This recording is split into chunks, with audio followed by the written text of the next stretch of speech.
WebEx, so I want to give you some specific instructions if I could. Thanks for joining. And if you are on WebEx, if you could keep your microphone muted, please, unless you've been recognized to speak. And if you want to be recognized, please use your chat function to chat the committee clerk, and that's Andre Beliveau, and he'll share your request to be recognized. And again, sort of back to the feedback issue, please use one device to access the meeting. And it's important that everyone on the call state their name for the record each time you speak. And please remember that you're on camera and this meeting is being recorded. If you have problems connecting on WebEx, please contact ISD at 919-715-7825. Thank you.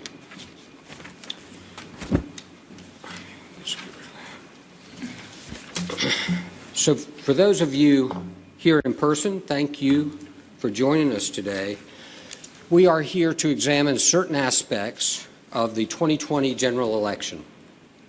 Beside me co-chairing this meeting is Senator Warren Daniel, and you'll see us exchange the gavel depending on who is asking the questions. Senator Daniel and I will ask questions first, followed by members of the committee. And we have this room for 2 hours. I guess we can go over a bit if we need to. But I have a special thank you for the North Carolina State Board of Elections Executive Director, Karen Brinson-Bell, for being here today. Thank you for being here, Director Brinson-Bell. So before the questioning begins, let me recap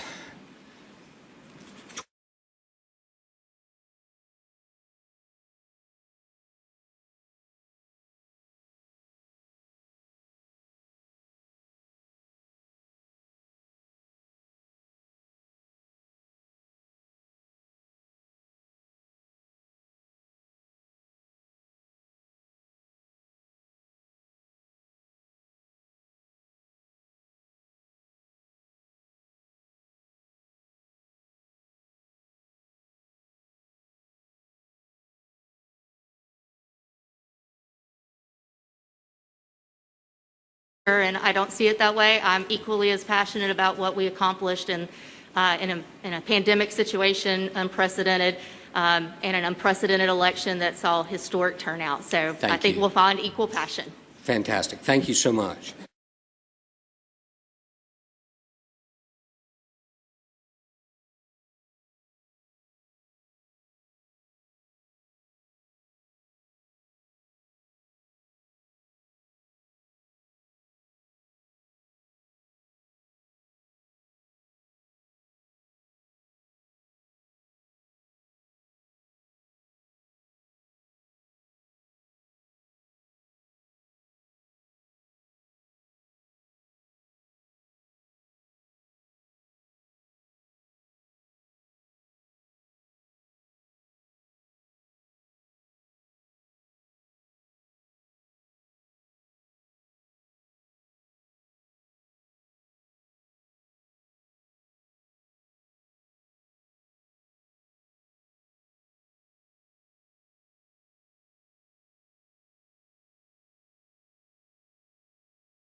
Majorities reduced the number of witnesses required to sign an absentee ballot to 1 instead of 2.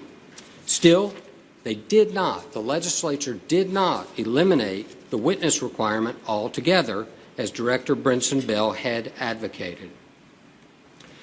The bipartisan supermajorities explicitly declined to extend the post-election day window within which mailed absentee ballots may be received and counted by the Board of Elections.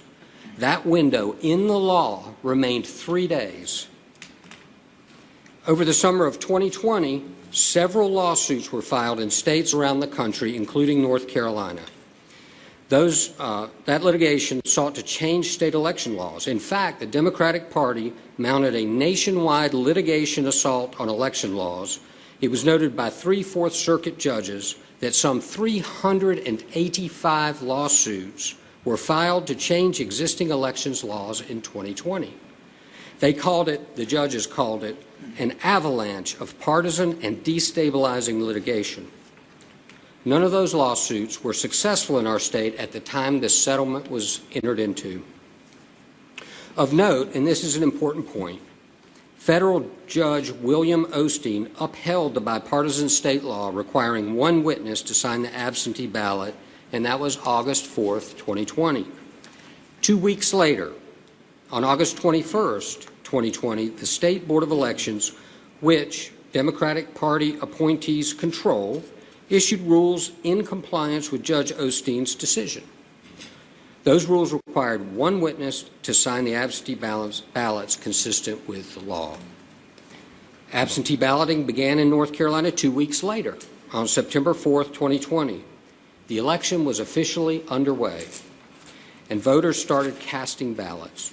But, unbeknownst to the public and unbeknownst to the legislature, Director Brinson-Bill was secretly negotiating with the National Democratic Party's top lawyer, Mark Elias, to reach a quote-unquote settlement of one of the pending lawsuits. How do we know the negotiations were secret? Because the legislature was also a party to that lawsuit, yet the settling parties withheld all information surrounding the talks. We didn't know about the existence of the negotiations until the settlement was announced. On September 22nd, nearly 3 weeks after voting began, the Board of Elections announced the secret settlement agreement had been reached with the Democratic Party's lawyer. The legislature didn't know about the agreement. In fact, legislative lawyers were supposed to participate in a deposition as part of the case on the morning the settlement was announced.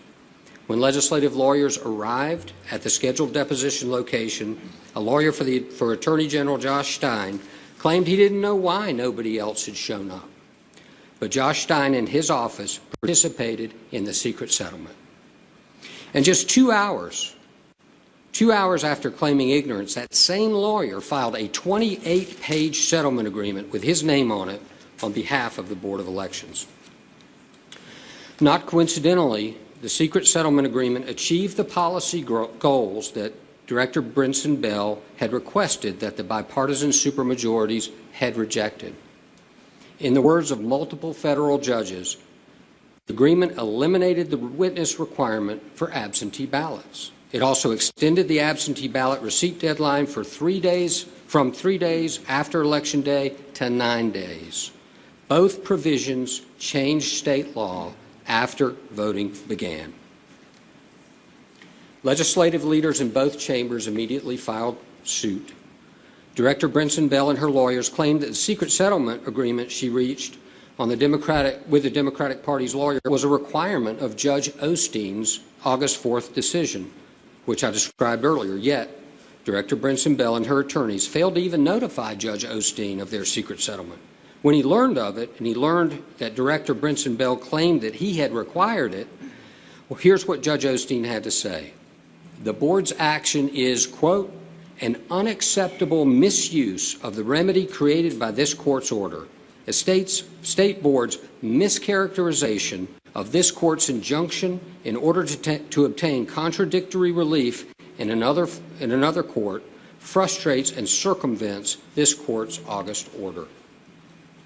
And the rebukes from federal judges did not stop there. Here are some of the lines from federal courts related to the secret settlement. And these are all quotes. Flagrant misuse of this court. ignore the rule of law, confusion and turmoil, cannot conceive of a more problematic conflict with the provisions of the law, ignored the statutory scheme. The entire body politic pays a grievous price.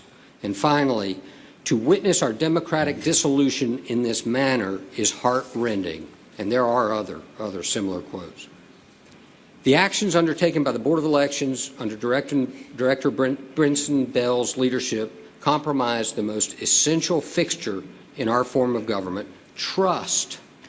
Trust that those administering an election are fair and impartial.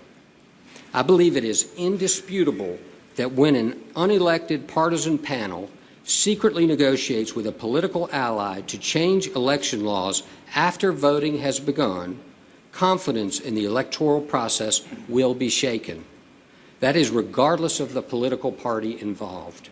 It's the very definition of collusion.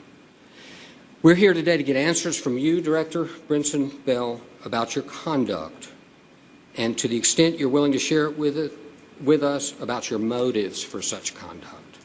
And with that, I will recognize Senator Warren Daniel for a series of questions. Thank you. Thank you, Mr. Chair, and thank you, Director Brinson-Bell and Ms. Love, for being here before this committee today. As Senator Newton just said, trust and confidence in our elections is important. Do you think, Ms. Brinson-Bell, do you believe that trust in the electoral process is important or not important in a democracy? Just for clarification, will I need to press this each time and on and off so that you can be heard as well? Because I'm not sure that the mics, since we're learning this mic system. The IT folks are saying you can leave it on during the entire hearing. And both mics are able to be heard? Yes. Okay. I heard a distinction between Senator Newton and myself earlier, so. Okay. To your question, thank you first for having me today. It is always an honor to come and be before you and to speak about elections, which we all hold so dear. In my 15 years of elections administration work, it has certainly been a passion for me as well as a profession as a public servant to the state. In saying that, to have worked in elections for 15 years, I undoubtedly value the trust of voters and have worked tirelessly to ensure that they do have that trust in the work that I do and my colleagues across the state in all 100 counties. It is part of why in October of 2019, we launched a voter confidence campaign with the hashtag YourVoteCountsNC. And it's why we did the work that we did to ensure the security of our elections through our cybersecurity efforts now that we are a critical infrastructure agency. It is also why we did the preparations and steps that we did to ensure the safety, the health and safety of the nearly 7.4 million voters in North Carolina during a pandemic like we've never seen. The trust of the voters shone through when we had unprecedented voter turnout, the highest ever in our state, 75.4% voter turnout across all political party and affiliations, across all demographics across our state. 5.5 million ballots cast, the most ever. I do believe that we have the trust and confidence of our voters, and we worked to ensure that they knew that their vote would count and that they could cast their ballot safely without the fear of disease. And in a Civitas poll that was released after the election, it found that 68% did have confidence in the election that we had conducted in the midst of a campaign of misinformation that had spread through this country. Do you think the average Democrat Party voter would feel more trust or less trust in an electoral process if vote counting were controlled by the Republican Party? We saw unprecedented turnout by all political affiliations. 81% of Republicans turned out in this election, so they had trust in a Democratic-controlled Board of Elections, and 75% of Democrats turned out. We have had varying party control of our Board of Elections, and this year we saw the highest turnout ever. So do you feel that they would have more or less trust in an electoral process if vote counting were controlled by the opposite party? I don't analyze that. I work on behalf of all North Carolinians and all voters. Do you think it improves trust or harms trust when the rules of an election are changed after voting begins? To what you speak, I believe the rules were not changed. Or I should say the rules were changed, but the laws were not changed. And ultimately, we were able to count 5.5 million votes. About 8,000 were resolved through the cure process, and about 2,000 were addressed during the extended 7 days for properly postmarked ballots. So as you concede, the rules were changed after the election had begun. Do you think that that improves trust or harms trust when rules are changed after an election begins? Given the calls that we were receiving and the fear that people had and whether they could safely cast their ballot in person, or if the mail would actually deliver their ballot, because we had received word from the U.S. Postmaster General that they could not assure delivery of a ballot within a week, that's where their fear was. They had difficulty trusting the U.S. Postal Service, not their election officials. So is it fair to say that what you're saying is it improves the trust of the voters when the rules are changed after voting has begun?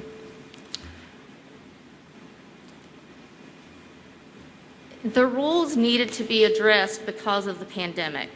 A 5-member bipartisan board unanimously chose to take action on 3 matters when the plaintiffs were seeking considerably more actions, including the removal of the witness altogether, prepaid postage, the elimination of the witness requirement. It's more involved than that. And so what they were working to do is to ensure the least amount of changes in the rules, because we had indication from across this country that the courts were intervening and they were making more substantial changes than what the state board in a unanimous fashion chose to do. Do you think voters would have more trust or less trust in the electoral process if elections administration were fully bipartisan as opposed to controlled by one political party as it is now? I think the trust that the voters have is because the boards of elections staff, administrators, the staff of the State Board of Elections, we are public servants, and whether it's a bipartisan board, by party affiliation, no matter that makeup, everyone hangs their hat at the door, and we approach elections in a nonpartisan fashion. Director Brinson-Bill, we Yes, are sir. getting feedback, and I'm getting feedback. We're getting feedback. So if you would turn your mic off while the senator's speaking, he'll do the same for you. Okay, thank you. How did you learn about the executive director position? I actually worked for the State Board of Elections from 2006 until 2011, and then I was a county elections director from 2011 until 2015, and then I worked as an election consultant talking about the election practices that North Carolina had in place with the former state elections director. So who specifically contacted you about the position? My recollection is the first conversation was with the previous state elections director, who was asked of individuals that he thought were of caliber and experience to lead the State Board of Elections. And do you recall what his name was? That gentleman is Gary Bartlett, who served for 20 years as the state elections director in North Carolina. Do you consider yourself a political person, or do you consider yourself to be nonpartisan? I am absolutely nonpartisan in my role as an elections administrator.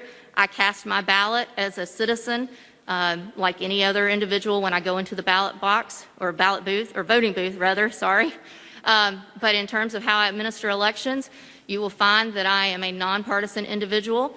I represented Transylvania County as their elections director, which is made up of 1/3 unaffiliated. Actually, more unaffiliated than Democrats or Republicans, but it's pretty much 1/3, 1/3, 1/3. And the commissioners were all Republicans. And I worked with a board at one point that was made up of 2 Democrats and 1 Republican, and then at one point 2 Republicans and 1 Democrat. So I think my performance stands as an election administrator as being nonpartisan. Do you currently have a Twitter account? No, sir, I do not. Did you delete your Twitter account? I have deactivated social media because I don't think that that's my role as an individual. I am aware that I represent the State Board of Elections, and we have our own Twitter and social media accounts. When did you delete the account? I did not delete it, I deactivated, and I have not used that since May of 2019, I believe is the date.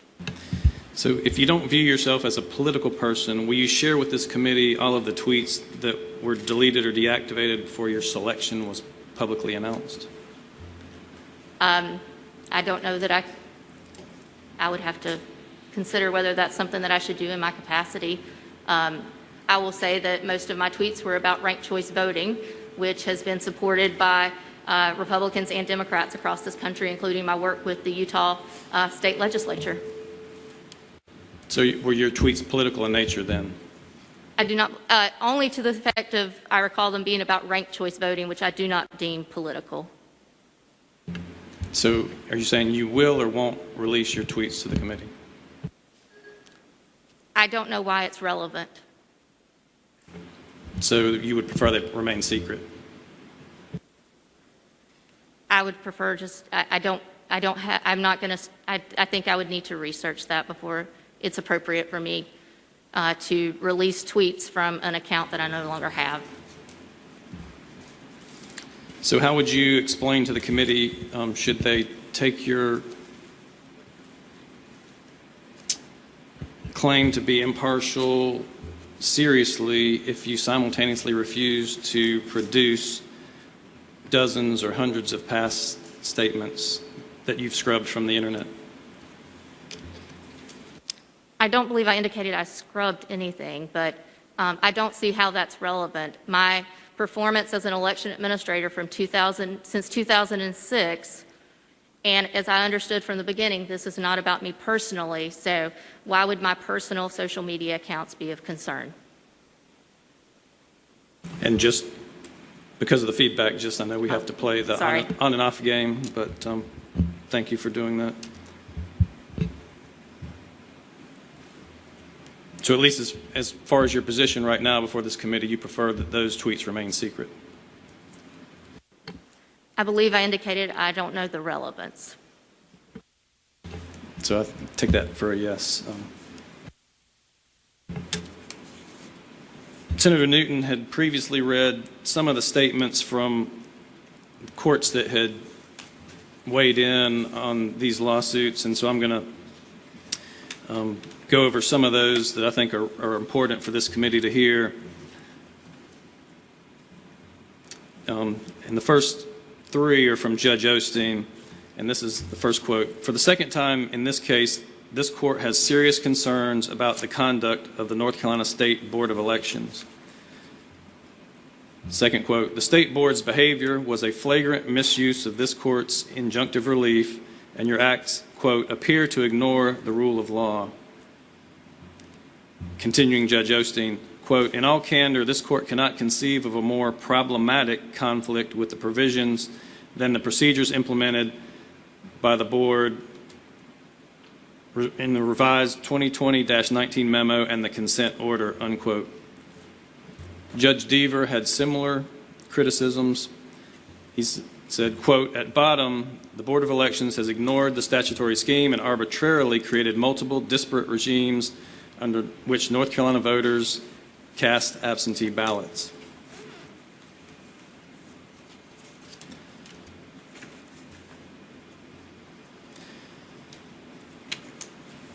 Fourth Circuit Court of Appeals, "When is here, quote, when is here the plain wording of those legislative enactments is transgressed, the entire body politic pays a grievous price." Continuing, quote, "To witness our democratic dissolution in this manner is heartrending for the many good Americans of all persuasions who still view partisan advantage as subordinate to their country's lasting welfare," unquote. Quote, "It takes no special genius to know what this insidious formula is producing.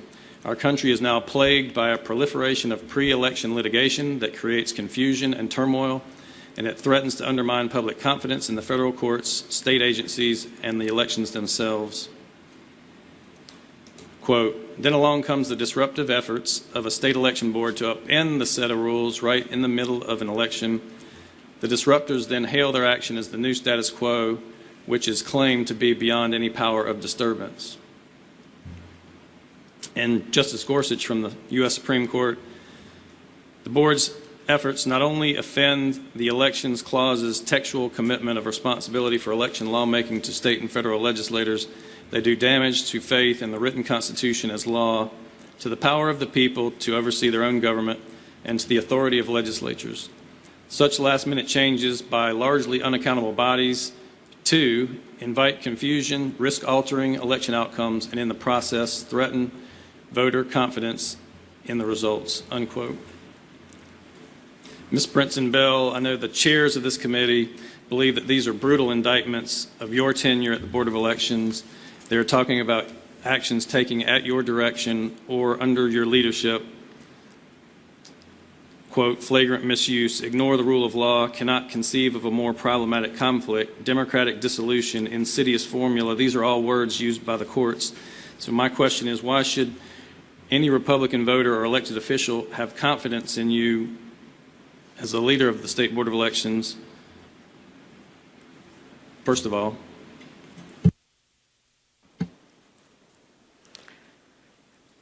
I did not come with a series of quotations from the judges, but what I can point to is the fact that you brought out some specific judges who wrote their opinions, but as the matter progressed, I was working at the direction of the 5-member State Board of Elections who unanimously chose the 3 settlement measures out of the litany of things that the plaintiffs wanted.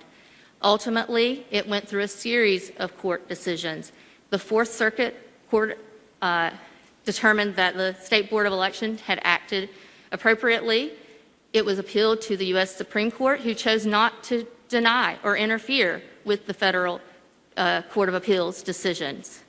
So that in and of itself, I think, speaks to more judges who had a difference of opinion. Ultimately, the jurisdiction was with the state court, and that judge found that the state court or the State Board of Elections acted accordingly and indicated in court before attorneys representing the State Board of Elections, legislative leaders, the Trump campaign, the Republican National Committee attorneys, that he would have found in favor of the plaintiffs and deemed us to have not taken constitutional steps appropriately if the board had not settled. And it could have meant even further disruption if he had found in favor of the plaintiffs some of the steps that they wanted to take. The State Court of Appeals chose not to take up the case and decided with the decision by that state judge. So I think that in and of itself says that there will be disagreements. There's disagreement in this room here. What was not a disagreement was 5 bipartisan members of the State Board of Elections who unanimously agreed to settle the case and give me instruction on 3 specific election procedures that they wanted carried out. And those election procedures that you discussed, those are the same ones that you asked the General Assembly to enact, which they declined, and which you asked the Rules Review Commission to enact, which they declined. Is that correct? I don't believe any of the 3 went before the Rules Review Commission because that was not part of a rule change.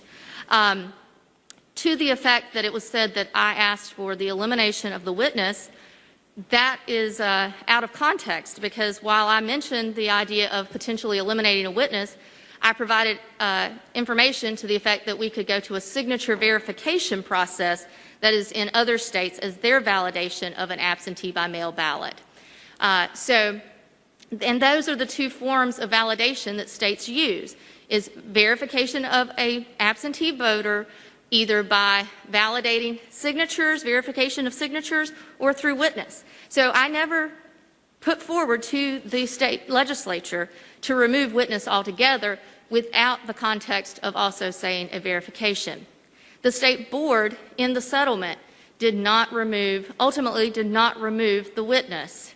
It proposed a cure process that in the end benefited voters 0.008%, I believe. So less than 0.5% of voters' ballots were addressed through a cure process. And about 1% of ballots for Democrats and Republicans that were cast absentee by mail were addressed through the cure process. So we're talking about very small numbers, but what it did was ensure that the right to vote was carried out for those voters, that they were able to have their vote cast no matter their party affiliation. And that didn't factor into the board's decision. The decision to extend the receipt of a properly postmarked ballot corresponded with laws that were already on the books for UOCAVA voters, military and overseas citizens, who are allowed to return their ballot 9 days following the election if properly postmarked. That extension to other voters was done because information, guidance from the U.S. Attorney General's or U.S. Postmaster General's office had indicated that they did not believe they had the ability to deliver ballots within a week. 3 days is less than a week, and the board wanted to ensure that the voted ballots properly postmarked and delivered to their post office had the time to be received by the county boards of elections within the canvass period. Those are the actions that the state board took. Thank you for starting the initial discussion into those issues. I'm going to let my co-chair, Senator Newton, continue from here. Thank you, Senator Daniel. Thank you, Director. I wanted to follow up on a couple of your answers to my fellow senator. You said the rules were changed, but the laws were not changed. The legislature disagrees with you, and numerous judges disagree with you. Who gets to make that call? Are you the arbiter of whether it's a change in the law or a rules change? I'm not an attorney, so I don't know that that makes me the arbiter. I know that I am employed by the State Board of Elections. They appoint me, and they gave me authority to carry out those 3 actions, and that they were within the law that gives them the ability to settle lawsuits, especially in a time of a pandemic with unprecedented actions. The legislature was not in session, and we were within a very short period of time. And into that, I would agree. I wrote down the very thing that you said. An avalanche of destabilizing was what one of the federal judges had mentioned. And that's exactly what the State Board of Elections, in a bipartisan, unanimous fashion, was trying to do, was to take very minimal steps, modify the procedures in an administrative way so that voters' votes could count. But if this legislature says you changed the law, then this legislature is just wrong, in your view. Is that right? I believe the State Board was within the bounds of the law because they did have settlement authority. To change the substantive elections law of North Carolina without coming to the legislature to request and receive that change. You think that that was appropriate? The legislature was not in session at the time. We had received information after the bipartisan bill.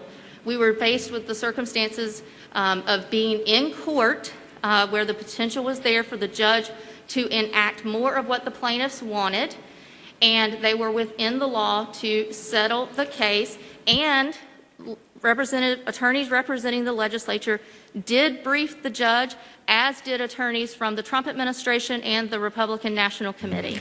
The 3-day receipt of absentee ballots post-election date was in the law, was it not? Yes, sir. And you changed that, did you not? The State Board of Elections, in a bipartisan unanimous decision, chose to modify that administrative procedure and allow for postmarked, as was within the law, ballots that were received 9 days after the election to be accepted. So you said earlier that you were motivated to settle this case because there was a sense of urgency because lawsuits were successful across the country, and you felt like you could settle for a less burdensome imposition than the lawsuit would actually derive. But that was not true in North Carolina. At the time you settled this case, there was absolutely no indication that the lawsuit was going to be successful.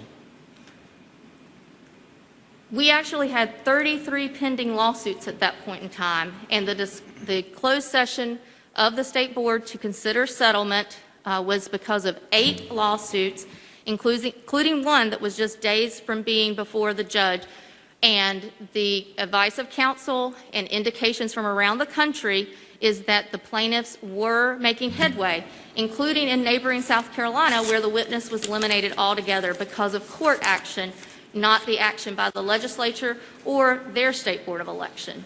And your advice of counsel came from Mark Elias?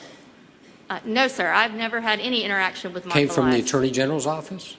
We do have public servants, civil servants, who represent us at the State Board of Elections as general counsel, and there are litigators at the Attorney General's office who by law represent the State Board of Elections.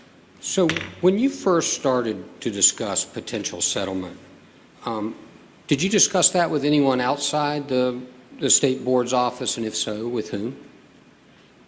The discussion of settlement was not by me. That was brought forward by our chair, and I did not discuss settlement with anyone outside of our council or with the board members.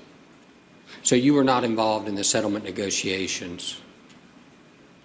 I was authorized to move forward with administrative procedures from the settlement, and litigators represented the State Board in those negotiations. So that was, your job was post-settlement? Everybody else negotiated the settlement and you were out to administer the result?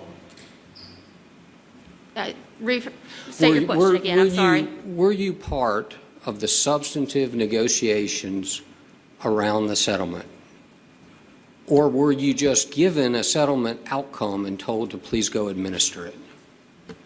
The second would be the case. I was part of the closed session with the board members and the council, and they came to a decision for settlement, and that's what I was authorized to move forward with. I was not in discussions with any of the plaintiffs on settlement. And so who would you describe the lead negotiator on behalf of the board with respect to the settlement to be?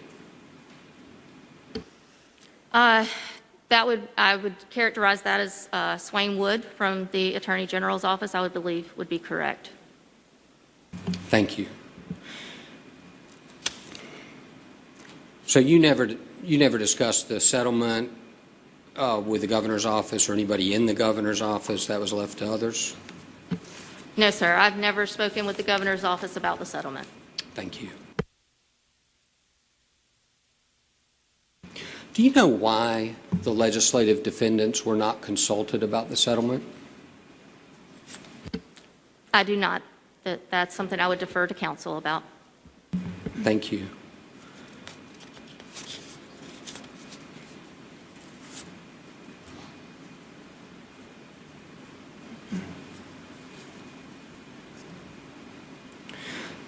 So it's my understanding that you went before the Rules Review Commission to ask for an expanded definition of natural disaster in order to have more administrative flexibility. Can you tell me about that? And isn't it true that the Rules Review Commission rejected your request?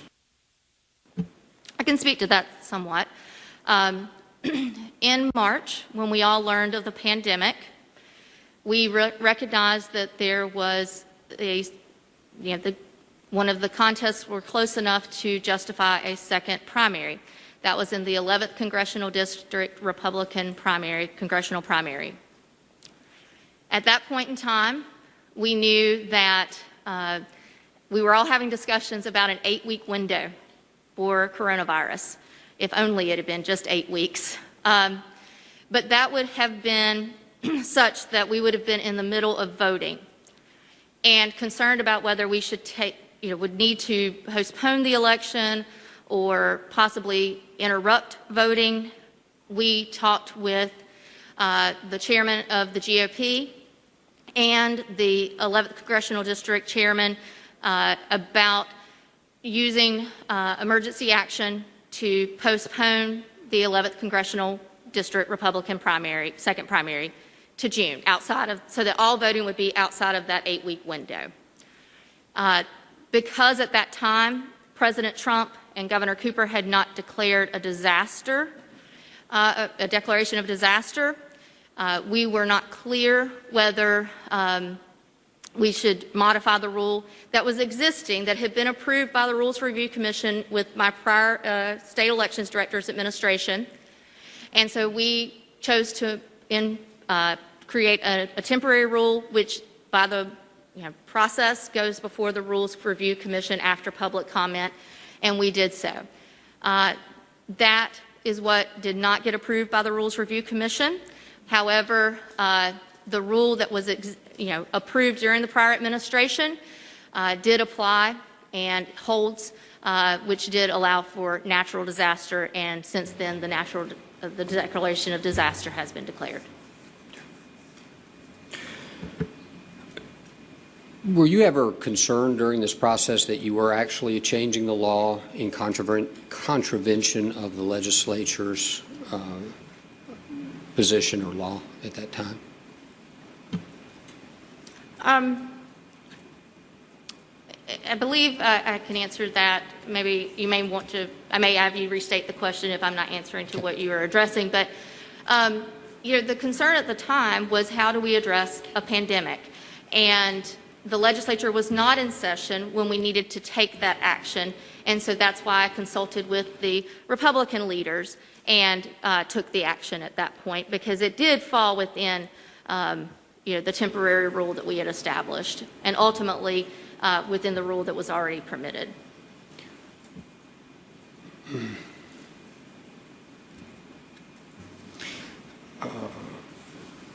So let me take you back just for a moment.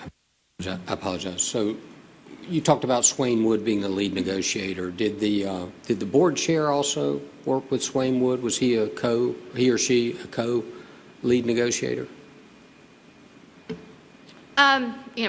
Not being present with them at all times, it was Swain Wood who presented to the 5-member board. So all board members were briefed by Swain Wood. And then I do know that at one point the chair spoke with Swain Wood as a litigator or as an attorney with the Attorney General's office. All right. So you talked about COVID being the environment that really propelled you to make these changes in the law or in administration, depending on where you stand.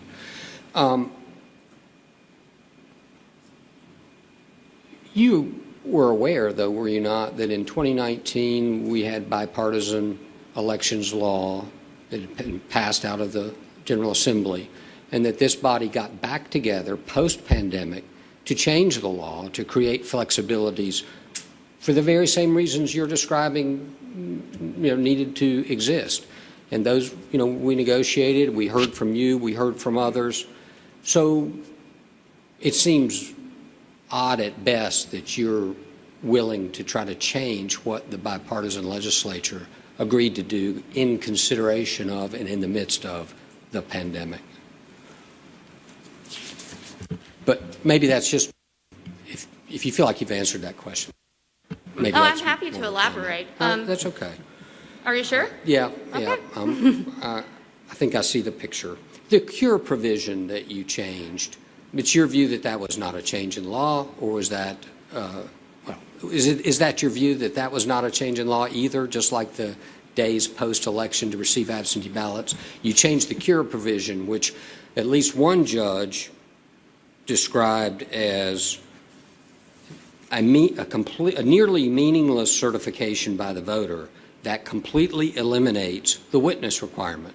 So this is a signature, has something wrong with it, and you've developed a different idea about how to cure that signature, and judges take issue. I mean, there's another quote, "I have serious and substantial concerns that the cure procedure used by SBE does not comply with the statutory requirements," again, implying you're changing the law.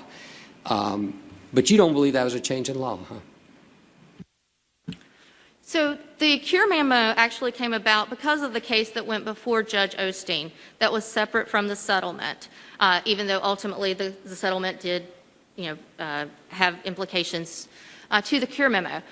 But when I went before Judge Osteen, when I testified before him, one of the things that became very clear is that we did not have uniformity in how we were correcting absentee ballots or spoiling them or approving them in North Carolina.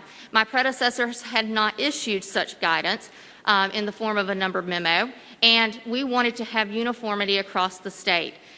That is, it's imperative in elections administration. We want to know that the voter who votes in Duplin County, my home county, or the voter who votes in Transylvania County, where I served as county elections director, that that's consistent across the state.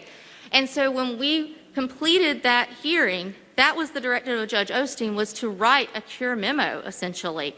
And so we did that. There have been iterations of that that ultimately were presented to Judge Osteen.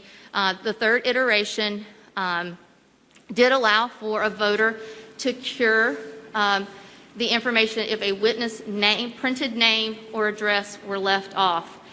Again, this allowed for the ballots of 8,000 voters out of over 1 million. And it was imperative because up until this election, we had only seen 4 to maybe 5% of voters cast their ballots absentee by mail. It was fewer than 200,000 votes cast that way in the 2016 presidential election. But by this point, by August, the number of requests that we were receiving, we knew that this was going to be unprecedented.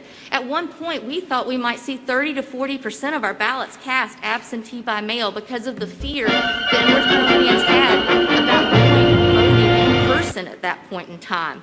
But what we did was to give a process that allowed them to reduce the amount of time that they had to interact with individuals, because so many who vote absentee have no one living at home with them to serve as a witness. So they had to go and find a witness and interact with them in the midst of a pandemic.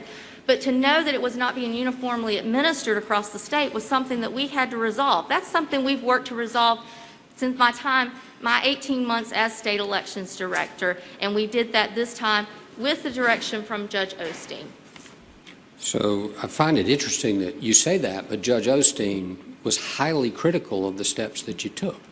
So anyway, the record is what it is, and I find it hard to believe that, as we sit here today, Judge Osteen is pleased with your actions when he is using language such as, I have serious and substantial concerns that the cure procedure used by the Board of Elections does not comply with statutory requirements, and it renders the certification by a voter, it eliminates the witness requirement effectively. So we'll just have to agree to disagree on whether what you did was consistent with Judge Osteen's guidance in the case. So how long had voting been underway before you began effecting the terms of your settlement?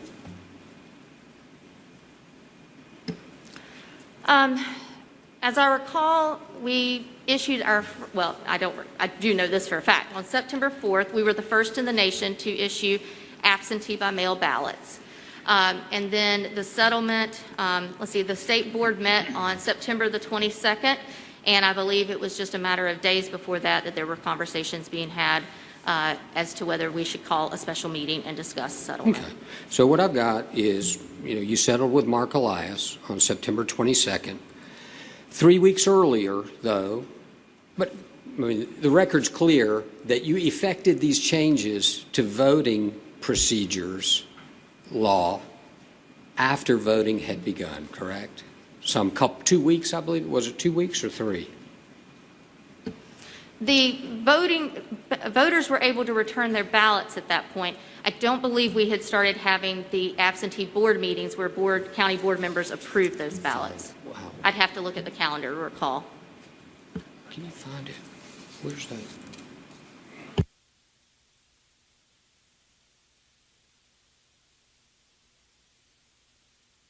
So Ooh, that's a fact. We're going to try to find that in all the paper. We've lost that for the moment. But suffice it to say that absentee voting period began on September 4th. And so these changes that you made associated with the settlement were certainly sometime after that voting period began. However, 3 weeks before the Mark Elias settlement, you were sued by a group representing the visually impaired, the blind, and asked you to make changes. And your response, or your attorney's response, was because the absentee voting period began on September 4th, these changes would need to be made while voting is actually happening, which presents a particular risk that could jeopardize the ongoing election process. The attorney said your attorney, it's simply too late to implement a new process. How do we reconcile the fact that 3 weeks before early voting began, you rejected a request to make changes by the blind and visually impaired, presumably, and yet you were willing to make the changes the Democratic super lawyer wanted well into the voting period? I'm glad you asked that question. We are actually still dealing with the visually impaired case and have to come to terms with remaining aspects of that case as it is ongoing litigation. In the Talaferro case, what we were trying to convey to the judge is that we had implemented the ability for a UOCAVA voter, a military or overseas citizen, to vote and return their ballot electronically. Previously, that had been done in North Carolina through email, which is not as secure as using an electronic portal, which we were able to, through authorization of HAVA and CARES Act funds by the legislature, we were able to move forward with that. That required us to work with a vendor and to also work with DIT and their VRAR process, yes, to ensure that they met all the security standards that were necessary. What we were trying to convey in the court case, the Talaferro case, is that we would need to work with that vendor to make modifications because a visually impaired voter is a civilian absentee voter, not a UOCAVA voter. So the rules and regulations are different between those voters. We also knew that we would have to make modifications within our SEAM system, which is difficult, and we had assessed that that would be a lengthy process to deal with the vendor and to deal with changes to our website and within our SEAM system. We also knew that the visually impaired voter had the ability to vote an absentee ballot from their home, but it would require assistance, or they could go to an in-person voting polling site, and vote using one of the ADA compliant voting equipment. So we knew we were not denying a voter the right to vote if they were visually impaired. Ultimately, the judge did intervene, and it became quite the undertaking, working through the night and through the weekends by the vendor and by our state board staff to ensure that we could carry that out. And so that is actually the disruptive nature that it caused within our processes because of a court decision where in the settlement the board chose not to, because we actually thought that we would be able to go before the judge and explain our position, because by using this method we still did not ensure the privacy of the ballot for that visually impaired voter, and we had committed that we would work through this process after the election if given the opportunity. That's just not the decision that Judge Boyle made. Well, and you didn't want him to make that decision. I mean, I think ultimately he disregarded your argument that there wasn't enough time. And there you are 3 weeks before early voting began, and you refused to help the blind and the visually impaired make changes. But 18 days into early voting, you were willing to jump at the chance to make the changes that the Democrat super lawyer Mark Elias wanted you to make in procedure or law. I believe it was changes in law. So it's a little bit, it's revealing to us what you were willing to disrupt and what you were willing to disrupt for, because you certainly disrupted all the local boards of elections as you made changes in a memo 18 days into early voting, but yet you would not help this group. You didn't want to help this group. With that, Mr. Chairman, I am done. May I add to that? Yes. We did not disregard the visually impaired voters. We have been compliant with ADA accessible equipment in all of our voting places, and we did ensure that they were able to cast an absentee ballot. The concern we had was the security and the ability to work with our vendor as well as with our SIEMS, the State Information or Election Information Management System, which is still a platform from 1998. The measures that the state board took did not disrupt the ability to conduct the election in the same way, nor did it pose the security concerns.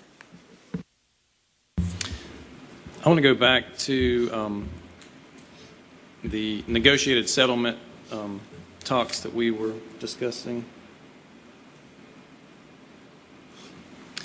On September 22nd, the NNO had an article, and it was entitled, "NC Voters Who Make Mistakes on Mail-in Ballots Will Now Have an Easier Way to Fix Them." And in the last paragraph of that article, it says, "The last week, the North Carolina Board of Elections spent several hours in a private meeting that was closed to the public discussing 8 different lawsuits over the elections, then later voted to let North Carolina Elections Director Karen Brinson-Bell negotiate settlements." So was that article correct or incorrect, that the board, did they direct you to negotiate settlements? They directed that, and for me to begin the drafting guidance to the county boards, but I think we're all aware that negotiations happen between attorneys, and I'm not an attorney. So are you suggesting that the lawyer for the AG never consulted his client, the state board, about settling the case? Clearly, and we released the closed session minutes so that everyone's aware of what transpired. The State Board of Elections met for 3 hours in closed session, which is not uncommon. That is how you deal with settlement. You would not do that out in an open meeting. So that is a matter that is approved for closed session. The state board members had also been given guidance from counsel within our agency, as well as the litigation attorneys from the AG's office. And so yes, there were 3 hours worth, and at the end of that 3 hours, after considering 8 different lawsuits and multiple requests from plaintiffs that included prepaid postage, the elimination of the witness altogether, the extension of early voting by 21 days, I can go on with that list. They came to 3 items that they wanted to proceed with. They authorized me to begin that guidance, and for those to be the only 3 matters that they were willing to settle that could be taken back to the plaintiffs. So just to clarify, so you're saying that the Attorney General, his litigators came up with they developed the settlement agreement absent input from the board. Is that what you're saying? The board was very clear in what they were agreeing to for settlement, and then the documentation had to be written by the attorneys. In any of those 3 hours of deliberations, did the AG's office or was the board aware that the North Carolina General Assembly who was a party to the case, was being kept in the dark as to the settlement? Was that part of your 3-hour discussion? The 3 hours centered on the fact that the state law gives the State Board of Elections the authority to settle a lawsuit, and then that is to be taken before the court for approval. There is not, that's what they did. I don't recall whether they were specifically told. I'd have to look back at the minutes myself. So when did you as the director personally realize that the General Assembly was being kept in the dark about the settlement? I was not aware whether they were being kept in the dark or not, and it did not That wasn't my concern. I work on behalf of the State Board of Elections and the attorneys that were representing us. There were other attorneys that went before the board, or excuse me, before the judge and briefed, gave him briefings and argued before him for hours, along with attorneys from the Trump campaign and attorneys from the Republican National Committee. Well, with regard to the settlement, you don't deny that the General Assembly lawyers weren't aware of the settlement and found out about it when it was submitted to the court? The State Board of Elections does not have authority to settle for legislative leaders. They have authority to settle on behalf of the State Board of Elections. So at what point in time prior to this date, prior to today, when did you learn that the General Assembly was not consulted in the settlement? I don't recall. That was not a point for me to be concerned about. I was administering an election at the time when we were having hundreds of thousands of absentee ballot requests, hundreds of thousands of absentee ballots being returned. We had our lobbies in our county boards of elections, which are about the size of some of your legislative offices, filled with hundreds of people. Henderson County had 700 people in their lobby trying to return an absentee ballot one day because they feared that the Postal Service could not return their ballot. And that's what we were concerned about. I was in the midst of administering the CARES Act fund, assuring that we had 14 million pieces of PPE delivered across the state so that our voters knew that if they chose to vote in person, they could do so without fear of disease. I was letting the attorneys do their job. Do you feel that it was appropriate for the legislature to be kept in the dark with regard to the settlement? I don't know whether the attorneys representing the legislature advised you or not. That's who would be keeping you in the dark. Do you think the General Assembly should have been consulted by your counsel, the Attorney General's office, in the course of negotiating the settlement? If I understand correctly, as a non-attorney, the attorneys have privilege and they were representing our board. Whether there's conversations or not obviously took place, or the other attorneys would not have been able to be present before the judge to brief him and make their pleadings.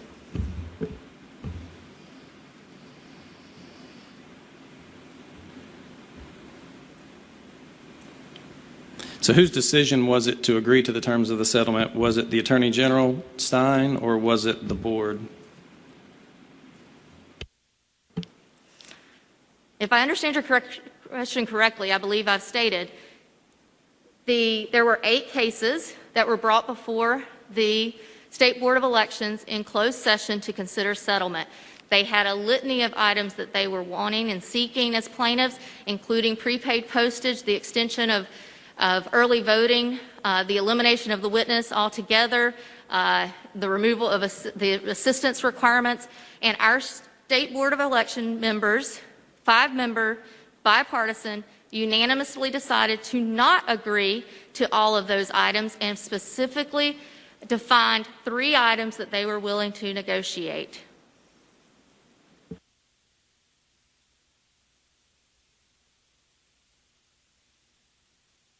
One follow-up. Senator Newton? So, Director Brinson-Bill, it's interesting to hear you navigate the issue of keeping the legislature in the dark by claiming that the Board of Elections doesn't have authority to settle on behalf of the legislature. But apparently you have the authority to bind the legislature with your settlement. Do you agree with that? The State Board worked within the confines of the law that said that they have settlement authority as the State Board of Elections, and we were a named defendant in 8 lawsuits that they were considering. Is it your view that your settlement binds this legislature? I don't know the answer to that, sir. I know that what's required is that once the State Board decides on a settlement agreement, that it has to go before a judge. So I think, in my non-attorney opinion, it was the judge who bound the State Board of Elections and the legislature. Thank you. I guess maybe one final question, I think. So you talked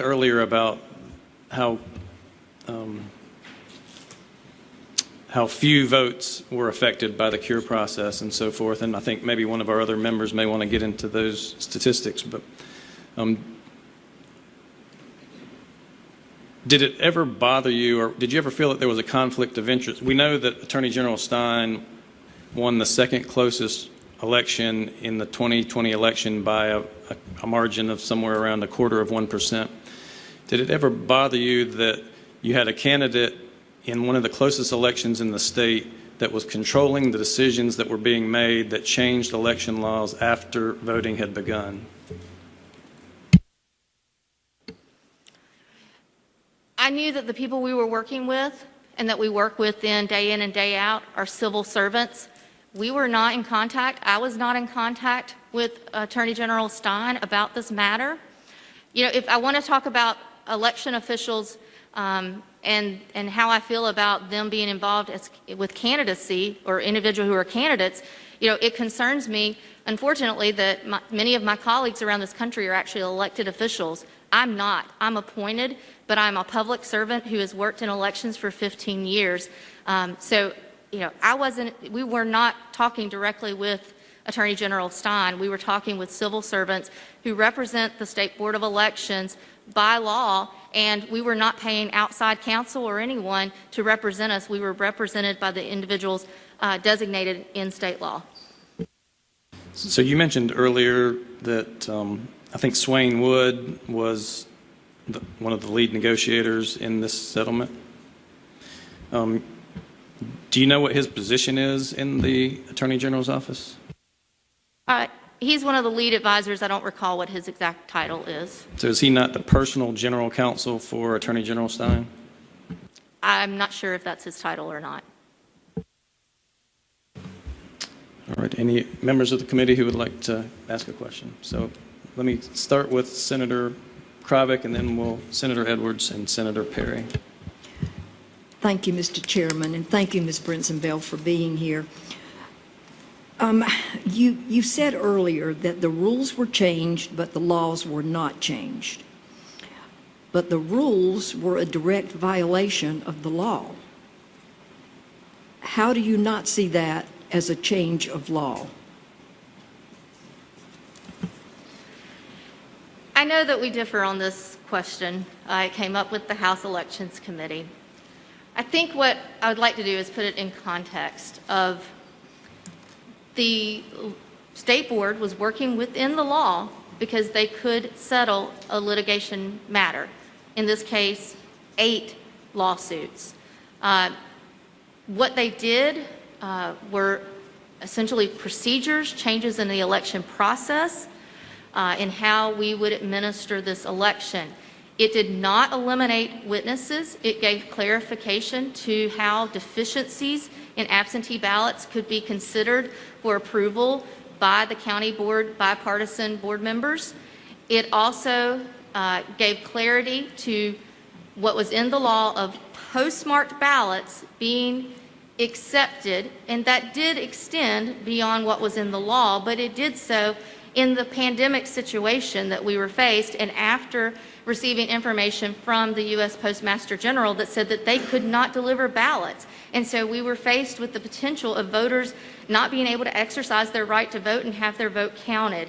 And then the third thing that they did it was an administrative rule within our administrative code that they adapted the log so that we could verbally accept the information and still log the information from voters as they turned in their absentee ballot.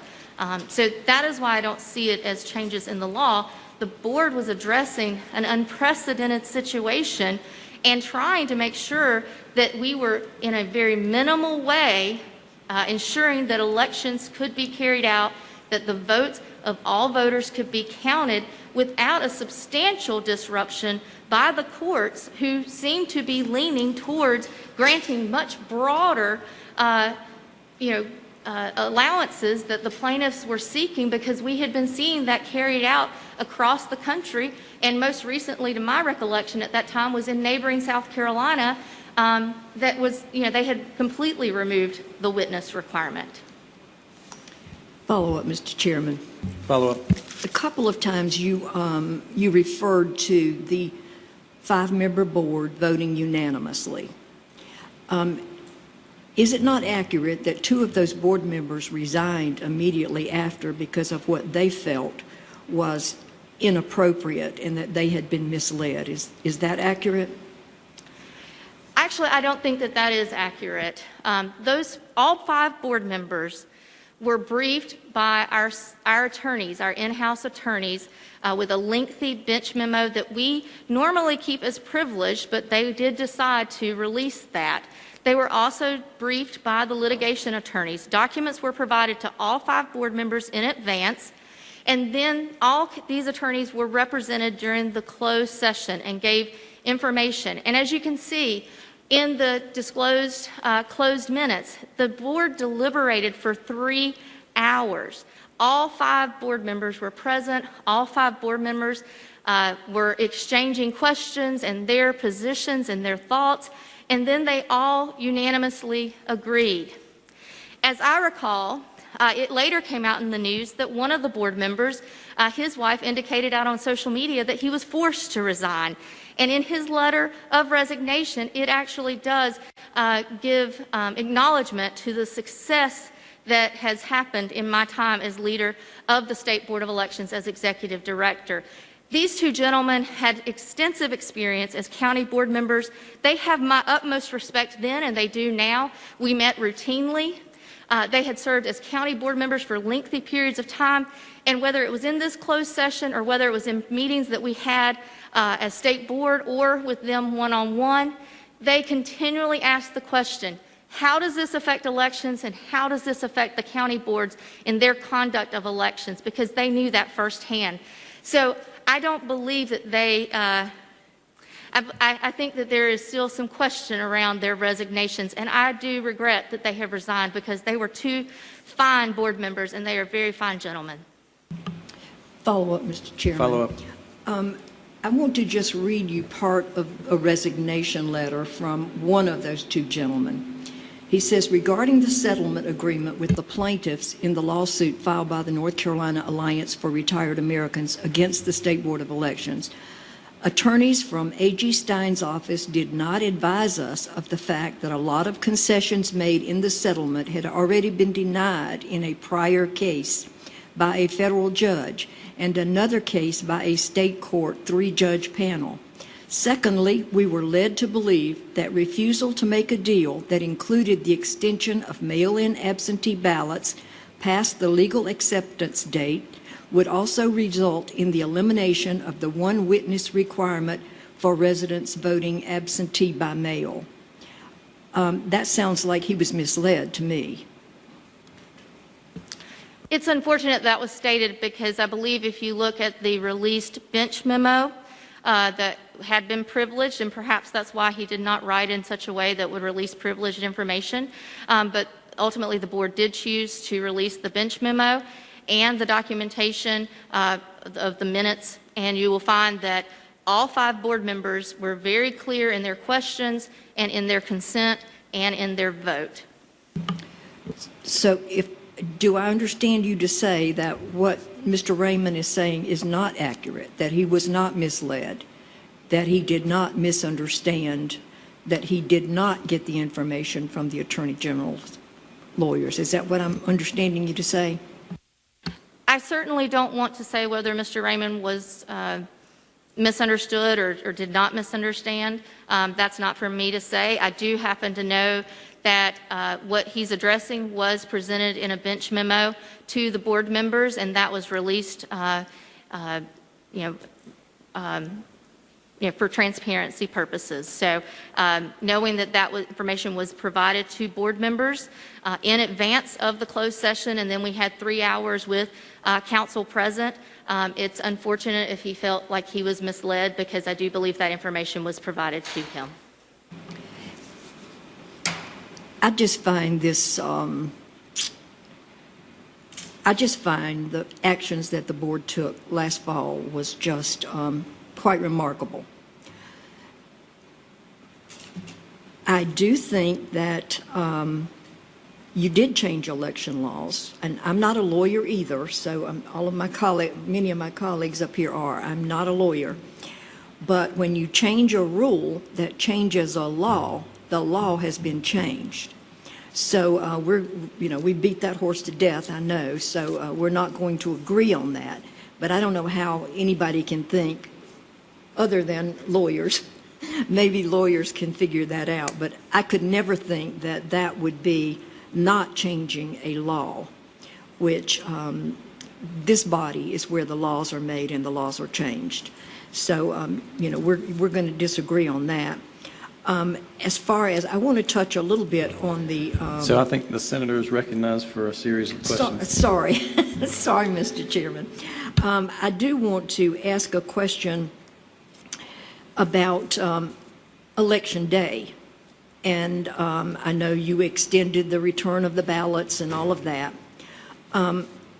Election Day has always been, well, since 1845, the first Tuesday after the first Monday in November.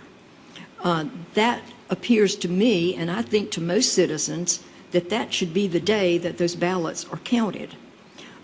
This board did agree, this body did agree to extend that, and why we're here is because that was changed. Looking back, hindsight is always really good.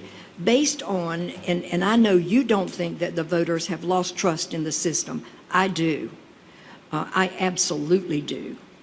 Hindsight, do you think that it would have been better to have handled things in a different manner so that voters would have trust in the system instead of the voters feeling, and I am a voter and I am a citizen, I felt that the law was changed illegally because you don't make the laws. So on your hindsight, do you see where you could have done things differently, where that there would have been more trust in the body and in the voting system in North Carolina? Well, I believe what you're asserting is that there were votes cast after Election Day, and that would not be accurate. There were no votes cast in North Carolina after Election Day. Now, with absentee ballots... I'm sorry, I meant the return of the ballots. We extended the time to get them back. I'm sorry, I wasn't clear. Thank you. So, in hindsight, I actually think, you used the word earlier as remarkable. I'll use it in a different way. I think it's remarkable what that 5-member State Board of Elections did. I think it's remarkable what 100 county boards of elections did across the state. I think it's remarkable when you realize that Kelly Harris Hopkins, the director in Beaufort County, worked nearly 453 overtime hours between August and the end of November, which 173 of those were more than what she had worked in 2016. It speaks to the volume that we had. It speaks to the pandemic and the unprecedented situation that we were faced with. This country has not had an election in a pandemic since 1918. So when I look back in hindsight, I look back with considerable pride, and I think what we did is amazing. And I will stand here or sit here before you today and say that to have 5.5 million ballots cast, a 75.4% turnout, is a testament to the belief that the voters have in our election system. I also believe that because we had no ballots cast after Election Day, to be considered, your ballot had to be postmarked. And in the end, that extension only affected 2,000 ballots. And of those, more of those were counted for Republicans than Democrats. So this belief that this was a conspiracy by Democrats to favor the election obviously wound up benefiting the Republicans in that sense. But that doesn't matter to me. My objective was to ensure that any voter, no matter their party affiliation, was able to cast their ballot and to do so. And that is what's remarkable. And when I look back in hindsight, the only thing that I have, if there's any regret about, it's that we actually had some people who contracted COVID working in our Board of Election offices as they conducted the recount 2 recounts for the closest ever statewide election that we've ever had, and that was with the Chief Justice race that was decided by 401 ballots.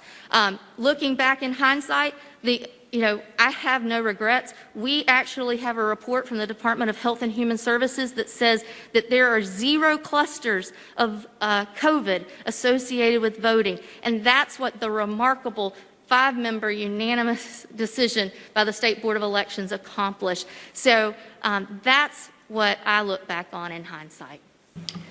Just closing, Mr. Chairman. I agree. There was some outstanding work done at our county boards of elections. I would agree with you on that. They did some amazing work. In my mind, this was nothing short of an unprecedented effort to usurp the North Carolina General Assembly. Laws were changed. You call them rules. One of the federal judges said that he could not conceive of a more problematic conflict with the law as the General Assembly enacted and unnoticed by this committee. I just find it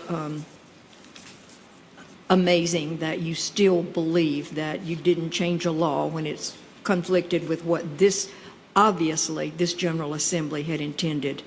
But I thank you for being here, and thank you, Mr. Chairman.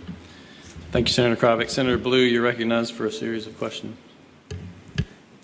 Thank you very much, Mr. Chairman. And let me first thank Director Brinson-Bill for being here and say that I agree totally with your assessment of what is remarkable.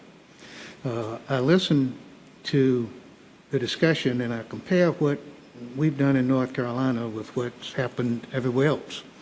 To generate 500,000 more votes, with none of them being of such a nature that they would be fraudulent or would have affected the outcome of any election, is incredible. And when you look at all of the discussions on the magic that happened in Georgia, it's a state with the same population almost that North Carolina has, yet they voted more than 500,000 people less on November 4th than we did. And they went through all kinds of scrutiny 3 or 4 times, recounting statewide, and neither did they turn up any discrepancies or fraud to the degree that it would have affected the outcome of an election. I really do think that you, along with the board members across the state in all 100 counties, did an incredible, fantastic, remarkable job, and I commend you for that. But let me go to a couple of things that I've heard, because I think that context is very important when you are discussing these issues that we're discussing. And I wanted to make sure that I heard correctly about the context within which you, as the director, were following the mandates from the duly appointed state board. Because I too was moving around, even in the middle of the pandemic. I was downtown in my law office every day, downtown Raleigh, and I was constantly getting calls from people who were worried about absentee voting, mail-in voting. In fact, I chose not to because I was concerned about many of the same things, and I watched the news pretty consistently, and I'd heard that there may be some problems in delivery of mail, but more importantly, I witnessed firsthand in legal documents, both transmitted and received, a huge delay in my receipt of mail of all sorts. And so I wanted to make sure that I heard you correctly when you were painting this context of the environment within which the board decided it needed to act, and you could see the credibility that was asserted in the lawsuits that had been filed, all 8 of them, or at least some of the 8. And so the board heard the issues with the Postal Service. They heard the issues whether their votes were going to be counted. They'd heard issues relating to COVID being transmitted if they stood in lines, et cetera, et cetera. And in fact, not only heard it, they had seen it on TV with other states voting. So it's within that context that that you decide, or your board decided, that they had certain authority that we gave you as a legislature in certain environments. Is that correct? That's correct, sir. The law did provide that the State Board of Elections could consider settlement, and that is what they did. And they did it with the knowledge that we were faced with an unprecedented election. We were seeing actions by the courts across the country that indicated that they were ruling favorably to plaintiffs and taking further action than what our board was prepared to do.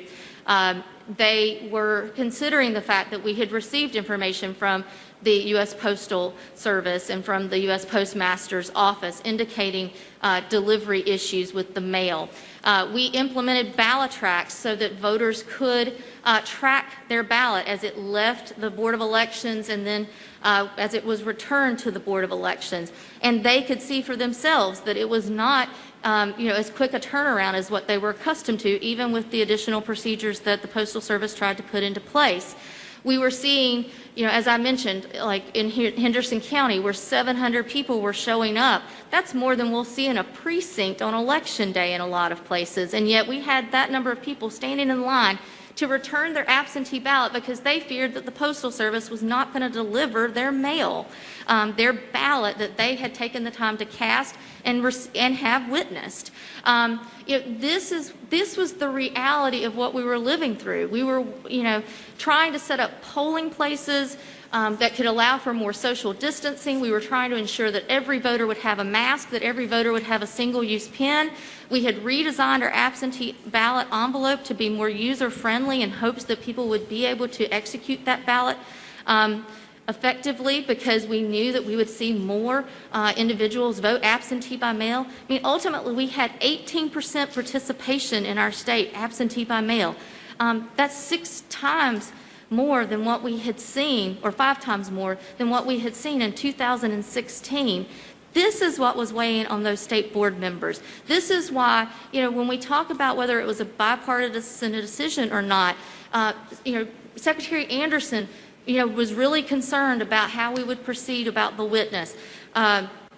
Board Member Black was concerned about, being very specific that if we extended the receipt deadline, that would be, in alignment with UACAVA. I'm sorry I'm going on, but that's what they were faced with. And in all of this, we were setting up equal number of polling places for Election Day, that we were prepared to. Over 2,600 polling places were open for Election Day. It's a major logistical operation. We had 57,000 people volunteer to be poll workers. 30 of those were selected and served in our one-stop sites and our polling places. We had more one-stop sites than ever, more one-stop hours than ever, all because from the moment we learned about a pandemic, we said this state will be ready. And we watched in fear as my colleagues across the country didn't have enough poll workers, had people standing in line for hours on end without food, without a bathroom, and with still not being able to cast their ballot. We had an amazing operation that pulled in our partners from DIT to help us with our cybersecurity and with the National Guard, but also with the State Emergency Management, who helped us distribute those 14 million pieces of PPE, hand sanitizer that was donated by corporations like Anheuser-Busch and McDonald's and PayPal. That's what we were doing, and that's what the state board, the 5-member board, who essentially are volunteers, they don't get paid for this. They've been appointed by recommendations from their parties to the governor and appointed to serve the people of North Carolina, not a certain party, all the North Carolinians and all those who want to exercise their right to vote. I'm sorry. Now, but I want to make sure, because you hit a point. In your discussions, you alluded to 5 members. In the discussions, in your board meetings, there was a lively discussion, I take it, give and take, questions and answers, responses, and all 5 members were equally engaged in those discussions and deliberations? Yes, absolutely, and because there was some misunderstanding about that, that is why the board members voted to release the closed session minutes and the bench memo that was provided to them. And I want to make sure that I understand it.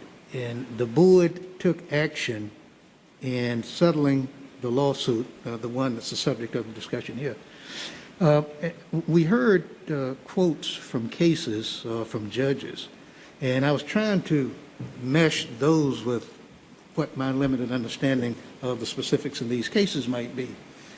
Judge Osteen, Judge Dever, Justice Gorsuch, somebody in the Fourth Circuit, did any of them in any decision or opinion make illegal what the board had done in settling the case? I'm talking about the state case now, not the federal cases. Yes, sir. So the Court of Appeals did not take up the state judge's decision, and the U.S. Supreme Court did not take up the Fourth Circuit's decision, who were all in agreement with the action taken by the 5-member State Board of Elections. Did either of the trial courts, that is the federal trial courts, Judge Dever, Judge Osteen, find the board in contempt of their orders? I don't believe so. I'm gonna go back to that I'm a non-attorney, so I don't want to use the wrong word, but I don't believe so. I'm just trying to figure out that if there were extraordinary circumstances that you'd been granted the power to deal with, including the power to settle lawsuits that were raising issues about the elections and constitutionality of certain actions in violation of the state constitution, whether any court determined that the way that you handled it was illegal or unallowable. No, sir. To my knowledge, there was not that decision at any point. And as a matter of fact, if I understand correctly, the state judge who ultimately had jurisdiction, he said that had it been brought before him without settlement, he would have, I believe, probably found the state board to have not acted within the state constitution if they had not taken some action.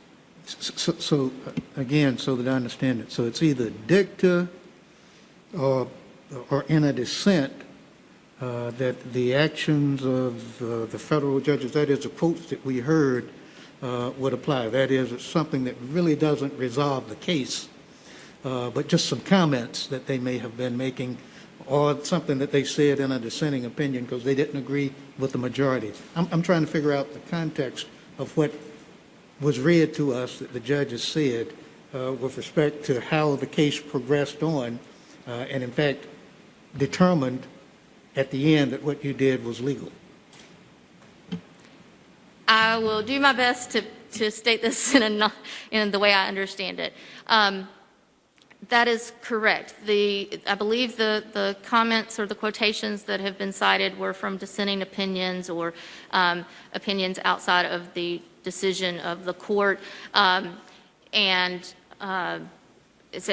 we were, ultimately it was upheld the decision of the state judge who had jurisdiction. Lastly, I think I want to make sure again, dealing with it in the proper contextual setting. The lawyers for all of the parties that were named in the lawsuit, as well as other interested parties, participated in the brief writing, in the Q&A, or in the arguments before the judge who ultimately decided, the North Carolina Superior Court judge that ultimately decided the case? Yes, it's my understanding that briefings were provided, or oral arguments, I guess would be the phrasing, before the judge by the litigators working on behalf of the State Board of Elections, as well as the plaintiffs, and then also attorneys representing the leaders of the legislature, the Republican National Committees, and also the Trump campaign. And lastly, Director Brinson-Bill, is there anything that immediately comes to mind that you did as a director that was in violation of the directions that you had gotten from your bosses, that is the State Board of Election, regardless of its constitution at the time that those decisions were ultimately made? No, I acted in accordance with what the state board members had instructed all 5 members in their unanimous decision, and in what authority I have as the state elections director. Okay. Thank you, Senator Blue. Now I have about 5 people in the queue, and we only have about 20 more minutes in this room, so I'm going to try to keep your questions and responses brief. And we'll go to Senator Edwards. I've got Perry, Marcus, and Ford, and Rabin in the queue. Thank you, Mr. Chair. May I be recognized for a series of questions if I rapid fire these and try to get You're through recognized. them quickly? Thank you. Ms. Brinson-Bell, thanks again for being here. And there's no question, we all recognize how unprecedented the job that you had and others in the election system through this pandemic, and we appreciate that. I can't help but begin to comment on something that you said a couple of times when you said that our unprecedented turnout was because of the confidence in the system. That's almost to say that so many North Carolinians came and voted because they believed in you.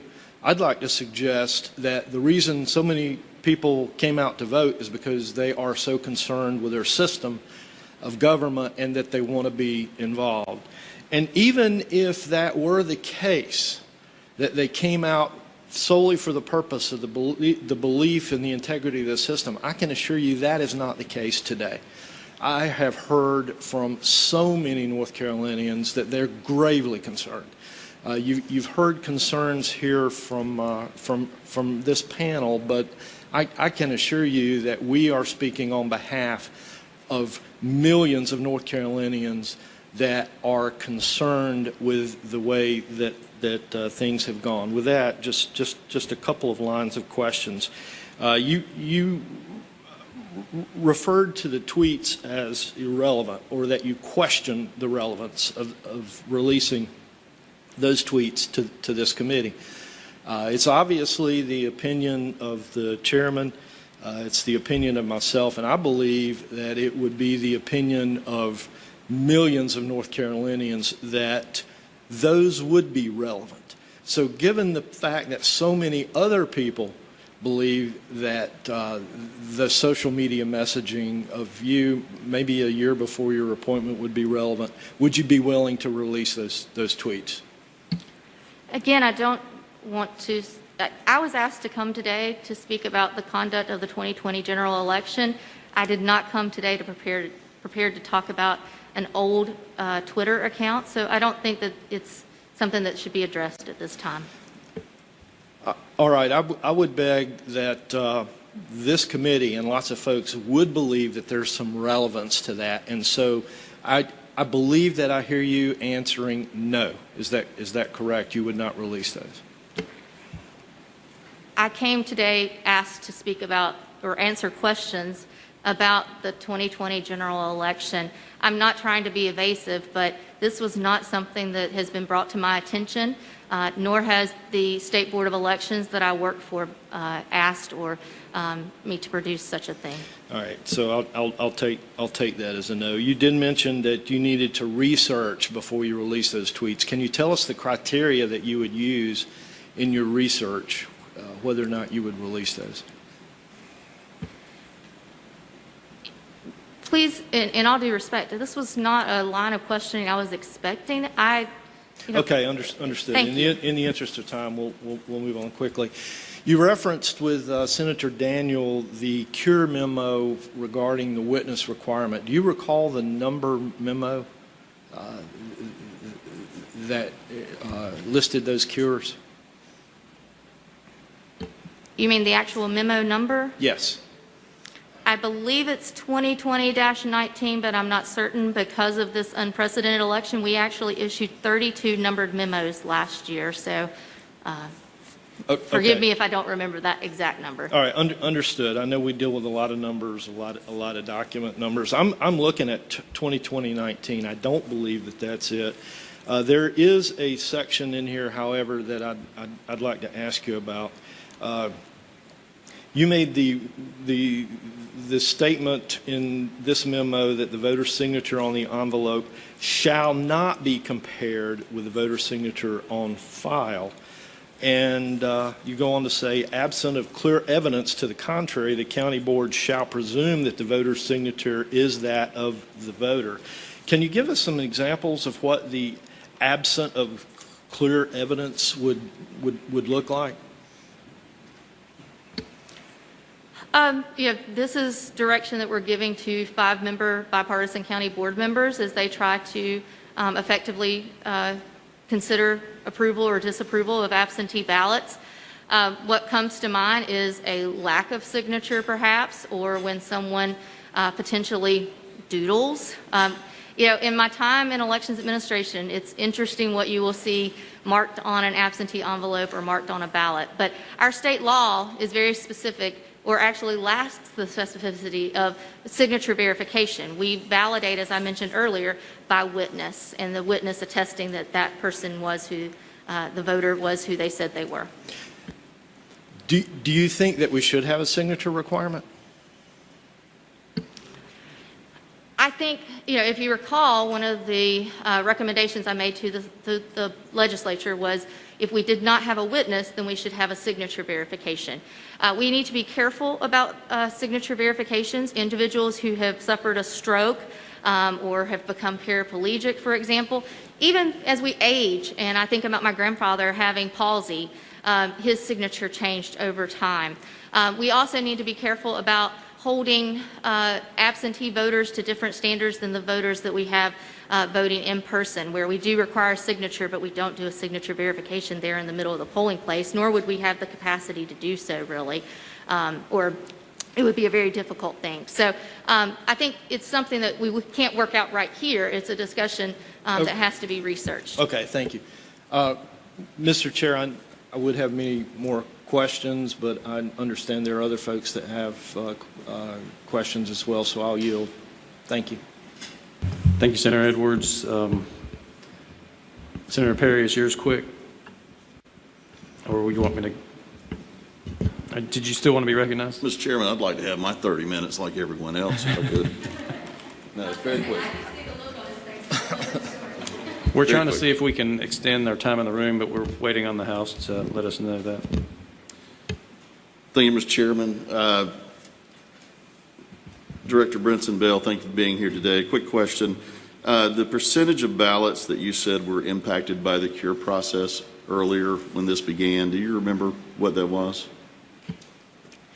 It's about 8,000 ballots that were approved by the cure process out of a little over 1 million. So if my math's correct, that's like 0.008. Might even be another zero in there. Okay, thank you. I tend to believe you don't feel that's a huge number based upon the number of ballots that were cast and the number of people that participated. Is that accurate? It is a relatively small number when you consider over 1 million absentee ballots were cast and 5.5 million ballots in total. Sure. All right, thank you. I agree it does seem small as a percentage of the total, but I don't think that it's really reflective of how impactful that could be when we consider the number of votes cast in the Chief Justice race. And we think about what the margin of victory was. I think about 401 votes on a little over 5.5 million. That's only 0.007. So, that could have changed that race with that number of votes as, impacted the Attorney General's race, but certainly changed that one. So I bring that up just to illustrate that I know the numbers seem small, and to some people, they probably can't understand why we would be bothered by some of the changes, but this is material. It is material. A change of that nature can impact things statewide, and when I think about this General Assembly and I think about the body, most of our laws, people forget, most of our laws were made by Democrats, not Republicans. And I think of the people who served in this body with a great amount of dignity and honor and pride over the years. They respected this body. They had a great deal of respect for their colleagues, for the jobs that they did. And when I think of people like the great Senator Bass Knight, Senator Rand, I think I know how they would have reacted to a law that we made. It wasn't a suggestion, it was a law. I think I know how they would have reacted regardless of the political affiliation of a governor at the time, the makeup of the Board of Elections. I think I know how they would respond. When I think about this settlement, the settlement between three parties, and two of them got together. I have three daughters, and in my mind, I can clearly see me passing away one day and my kids fighting over my estate, and two of them getting together and cutting the third one out. And regardless of law, you mentioned Eastern North Carolina earlier. I'm from Eastern North Carolina. I'm not an attorney, but nothing about that sounds okay to me. It sounds inherently wrong that two of my daughters could cut out the third, just like in this. I've had a tough time listening to this today. I understand there are differences of opinion. I do appreciate you being here today, but I just wanted to leave you with, while it is a small percentage, it could absolutely change the impact of the election. Thank you. May I? It is a small percentage, and 8,000 ballots almost didn't count if the state board had not taken action. So I think in this case we agree. Those 8,000 ballots are absolutely important, and those 2,000 that were received in those additional 7 days, where 599 of them were Republican ballots that were able to be counted, and 581 of them were Democrat ballots that were able to be counted, that could have also impacted that chief judge contest. You know, those 10,000 ballots, because of the actions of a unanimous bipartisan state board, were able to be counted. Their right to vote was allowed to go forward and exercise that freedom. So in that we agree. Senator Perry, do you want to respond? Or is it? I'm good, thank you. Okay, all right. Senator Marcus. Thank you, Ms. Brinson-Bell, for being here and enduring almost 2 hours of questions, almost all from Republicans, I would point out. I have appreciated the work you've done. I think most North Carolinians have appreciated the safe and secure election that we were able to hold despite a pandemic and despite an unprecedented slowdown with the U.S. mail. I have a few questions that I want to make sure we clarify. Were any ballots counted that were mailed after Election Day? There were no ballots counted that did not have a proper postmark for Election Day or some indication, say from FedEx or UPS, that indicated that they were mailed and, on Election Day. Did you or the board ever seek to change that? In other words, did you or the board ever seek to say, we want to count ballots that were mailed after Election Day? The plaintiffs sought to have the postmark requirement removed, but the 5-member board, and you can see this in the closed session minutes that were released, all 5 were very clear that they absolutely were going to adhere to the requirement that there be a proper postmark of Election Day, and then they chose to extend the receipt deadline. That is all that was changed. I'd like to put in context the slowdown from the U.S. mail that I think was unprecedented. You said you heard directly from the U.S. Postmaster General saying that he could not ensure that ballots put in the mail would be received by that 3-day grace period after Election Day for them to come. Did that news come to you before or after the General Assembly changed our rules to account for the pandemic election? That information, the letter was sent by the U.S. Postmaster General's office in August. It actually was sent to our Secretary of State office because they did not realize she's not the chief election official, and then it was shared with us a few days later. Just a couple more questions. Senator Kravick mentioned that she thought we should count all ballots on Election Day. and not have any ballots counted after Election Day because people somehow feel like that's nefarious. Could you explain the timing of how we count ballots in our state, both in 2020 and previously? Yes, actually, in many interviews and presentations, we talked about this.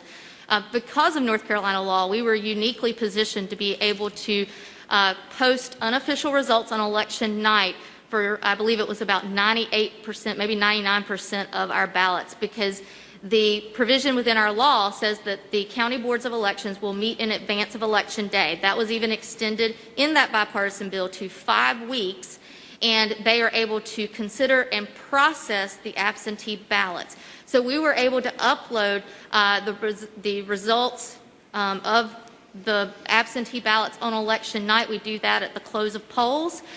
We also had the release of the early voting ballots, which were 3.6 million ballots that were uploaded at the close of polls on election night. So then we had to await the return of the ballots from the precincts, the 2,600 and some odd precincts around North Carolina, and those were uploaded. That was about 900,000 ballots, and those were uploaded by 12:28 a.m. on election night, which is one of the absolute earliest releases of ballots or election results to date for our state in modern history. And so then what we proceed to do, those are unofficial. That's very clearly indicated on our website in the release of the results. We go through the canvass period where we audit the election, including a sample hand-to-eye audit. We reconcile. We research provisional ballots that are within our law, and we consider UOCAVA ballots that are properly voted by Election Day and absentee ballots that are properly voted by Election Day and postmarked. That is what the canvass period is about. That's 10 days following the election by the county boards of elections, and then they bring it before we bring it before the state board for the final certification. Just to clarify on that, there's some suggestion that counting ballots after Election Day that were postmarked by Election Day but received later was somehow new or different or suspect this time around. Has that always been the case, that we count some ballots that come in after Election Day?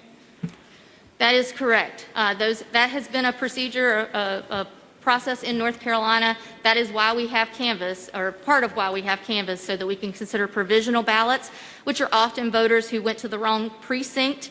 They are properly registered voters whose votes should count, but they were not in the proper precinct of their county, for example. And we have had it on our books in the laws to accept absentee ballots that are properly postmarked, be it from a civilian or a military or overseas citizen following Election Day, as long as they are properly postmarked. And last question for you, Ms. Brinson-Bell. You've testified that your Board of Elections, your 5-member bipartisan Board of Elections, directed you, per the terms of their settlement, to conduct our election per the terms of their settlement. Could you have refused them and decided on your own to do it some other way? I do not have authority to do something that the state board has instructed me to do otherwise. That would not be within my authority. Just in summary, then, I've noticed that it seems that some Republican legislators want to both accept the outcome of the elections that they won, some by very close margins, such as the Supreme Court Chief Judge race, also the presidential election that they won here in our state, but then they want to also cast doubt on the work that you have done and the security of our election, and to suggest that it somehow benefited Democrats only in certain cases. And I think that that is a mistake for democracy, and I think it's based on falsehoods, and I'm sorry to see that happen here today. Thank you, Mr. Chair. Senator Ford. Thank you, Mr. Chairman. So you quote North Carolina law, but yet you disobey it. At least twice here today, you have said the legislature wasn't in session. So if the legislature is not in session, we can all break the laws. That's the way I interpreted that. I guess I can drive down the interstate 150 miles an hour if the legislature is not in session. That's the way I interpret that.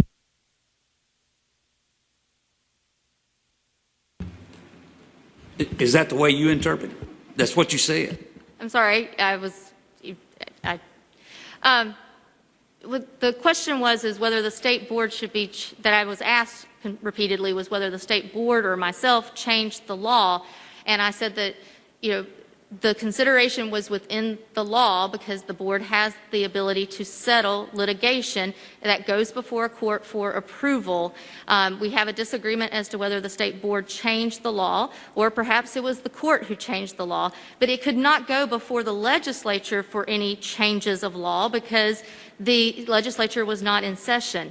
So the state board acted within the law because they had settlement authority from the legislature when necessary to settle litigation matters. So we do disagree. I'm sorry. Follow up, Mr. Chairman. Follow up. As far as the settlement goes, you said you didn't have any communication with anyone in the governor's office or Democratic Party. So if we asked for this communication, and we wouldn't find anything, any type of communication? There's actually been public records requests that I believe have even asked that very thing, and if that's something you would like, I can ask our public information officer to pull records to that effect. Final follow-up, Mr. Chair. Follow up. I have one final question. With all that's been said here today and not having to following the law, why shouldn't we demand your resignation? I am the first of 4 state election directors to have ever been a county elections director, a chief judge in a precinct, and an employee of the State Board of Elections. I have 15 years of experience, and I am appointed by the bipartisan State Board of Elections, and that is who decides my termination or my hire. Senator Rabin, then Lowen Davis will be after that. Thank you, Mr. Chairman, and thank you, Ms. Brinson-Bell, for being here. You've used a word, I think is your word today, and that is remarkable. And you have done, and your board did some remarkable things. But I will say this, and I believe this very strongly, and your timeline bears out what I think. And no, Senator Kravick, she did not change the law. She broke the law. I believe in my heart you broke the law. You said a couple of times, as Senator Ford said, and I believe 3 times, not 2. In my notes today, I've taken more than I have since I was in comparative anatomy 50 years ago in school. But you said a couple of times, 3, that the legislature was not in session. Did it ever occur to you, your board member, the Attorney General, anyone you were talking with, to ask the governor to call the legislature back in session? I don't believe that's what a settlement negotiations are about, and this was the actions by the state board. I do not believe we broke the law, and the courts upheld that we did not break the law, or the board did not break the law, or in their instruction to me to carry out the settlement decision. Thank you. We disagree. What I would like to ask you along your timeline, and again, you did remarkable things, but you stated today that in August you knew there was going to be a problem. Remember? In August, we knew there was going to be a problem. September 22nd came. You had from August, when you knew there was going to be a problem, until you got into the settlement mumbo-jumbo, to have requested to the governor, Governor, we have a problem. Governor, we have a pandemic. We've been in one since March. Let's call the legislature in. It will take 3 days or less to correct this problem. You made no efforts to do that. I find that remarkable. Why did you, no member of your board, no one on your staff, in August, when you said there is a problem, said, let's do something to fix the problem? You didn't. You did remarkable things, but it's remarkable to me that no one, as bright as you are, and you're a very bright lady, said, let's fix this and let's do it legally. I don't think you changed the law. I think you broke the law. I don't think you, and I'll say one more thing. It's not a question, that's a statement. If you do have the right to tell your board, and you do have the right to tell any supervising body in this state that you work for, if the law is being broken or they are encouraging you to break the law, no, I will not do that. You don't work for that board. The buck stops with you, Ms. Brinson-Bell. The buck stops with you. That's to quote one of our earlier presidents. And you had every right, and you're within your right, to say this is not the right thing. The legislature should be involved. They made this law. We were totally in the dark. And that's improper. We were totally in the dark. Whether you didn't think about it, not going to accuse you, anyone else in the entire state. This is not accusatory at all. But I think people as smart as you, as forward-looking as you, knowing what was going to happen, should have at some time said, let's involve the lawmaking body of this state in what we're doing. And you didn't. And I think you were remiss in your duties by that. I really do. I don't think there was nefarious action on your part, but I think it is remarkable that you never thought of including us in your decisions. Mr. President, that's all. Thank you. Thank you, Thank you for being here. Thank you, Senator Raven. Senator Lowe is recognized. I certainly want to thank you for the work that you have done. I think these are remarkable times, and we certainly have witnessed some great work that you were able to do and your team was able to do during this period. One of the things that comes to mind for me, and it still comes to mind, and I still keep thinking about it, you said the registered voters, you talked about the turnout of registered voters in modern history, and you said Republicans turned out in great numbers. What was that? The Republican turnout was 81% of registered Republicans voted and about 75% of registered Democrats voted. So it seems like to me a lot of people believed in the system and they turned out. So I thank you for your work, and I look to hear more in the coming days. Thank you. Senator Davis, I think, is on WebEx. Senator Davis, can you hear us?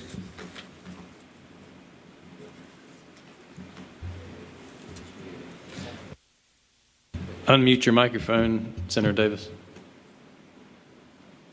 Okay, it's unmute. Are you able to hear me? Yes, we can hear you. Okay, super. Director Brinson-Bill, thank you for coming before us today. And I mean, there's been a lot that's been said, and I really just have a quick question for you. You just validated again that indeed we saw during the pandemic historic turnout. Is that correct? Yes, sir. It's the largest turnout in state history, with 75.4% of registered voters participating in this election.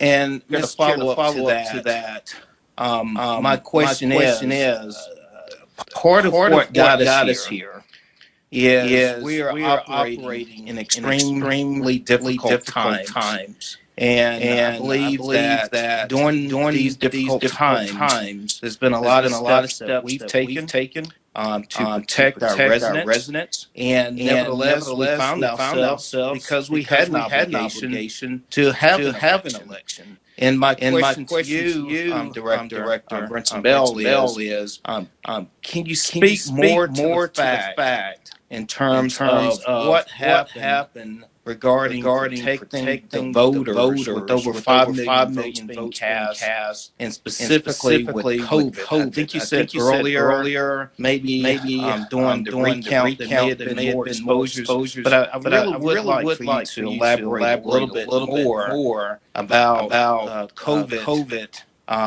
What happened at polls? Because at the end of the day, whether we agree with decisions or agree with decisions, we all found ourselves scrambling around trying to deal with this historic COVID-19 pandemic.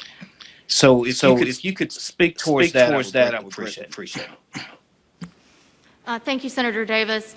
I believe your question was, what did we do to address the pandemic, if I was hearing you correctly, specifically during in-person voting. I'll touch on the efforts in absentee voting, since we knew we were going to have a substantial uptick in those individuals voting, and so many would never have voted absentee by mail before. We redesigned the absentee envelope. We implemented the ballot tracking system so that they could know where their ballot was in the mail process.